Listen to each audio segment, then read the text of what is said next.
Janda baru saja selesai mandi air panas. Dia melihat orang bodoh jongkok di tanah bermain lumpur, tubuhnya kotor sekali. Dia mengernyitkan dahi dan berpikir, anak ini sangat menyedihkan.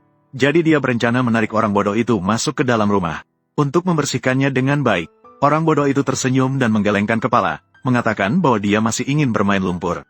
Janda itu mendapatkan ide, lembut membujuknya, jika kamu masuk, aku akan mengundangmu makan abalon.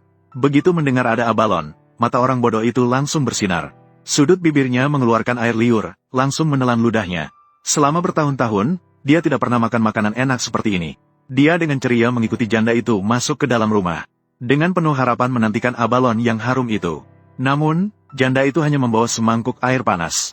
Untuk membantunya membersihkan tubuh dan mencuci wajah. Orang bodoh itu tidak mengerti, menatap dengan sepasang mata besar yang bingung.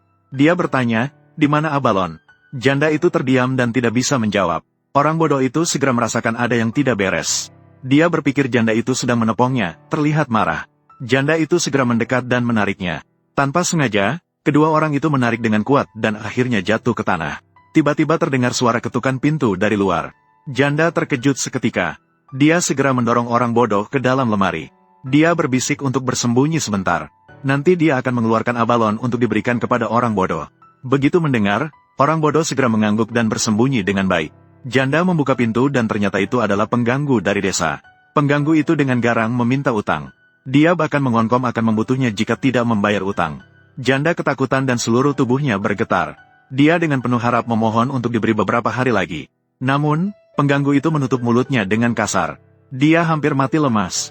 Saat itu, pintu lemari tiba-tiba dibuka. Orang bodoh keluar dengan senyuman lebar. Pemandangan ini membuat pengganggu terkejut. Janda memanfaatkan kesempatan untuk mendorongnya ke dekat orang bodoh. Pengganggu itu dengan marah mengusir orang bodoh. Orang bodoh tidak terima dan mengangkat mainannya untuk menyerang pengganggu. Dia mengenai pengganggu hingga wajahnya penuh air. Dia memukul, pukul penjahat, pukul penjahat. Pengganggu itu tiba-tiba marah dan mengangkat kursi untuk memukul. Janda segera melangkah maju untuk menghentikannya. Namun orang bodoh merasa marah dan menunjuk pengganggu sambil mengutuknya sebagai setan. Pengganggu itu dikutuk hingga wajahnya menjadi merah. Dia terus mengejar orang bodoh sampai keluar dari 18 jalan. Akhirnya dia berhasil mencengkram leher orang bodoh. Tak disangka, dia terlalu kasar dan langsung membutuh orang bodoh. Pengganggu yang ketakutan segera melarikan diri dengan terbirit-birit. Siapa sangka, orang bodoh justru mendapat berkah dari musibah ini. Tiba-tiba, warisan yang kacau dalam tubuhnya terbangun. Saat terbangun kembali, dia sudah tak tertandingi. Dia segera berlari untuk mencari janda. Dia melihat janda sedang berlutut di depan Tuhan. Dia membakar dupa sambil memohon agar orang bodoh selamat. Orang bodoh merasakan panas di pelupuk matanya dan segera bersumpah dalam hati. Dia bersumpah bahwa seumur hidupnya hanya akan menikah dengan dia. Namun pada saat itu, pengganggu itu kembali merangkak masuk ke rumah janda. Dia berteriak untuk terus menagih utang.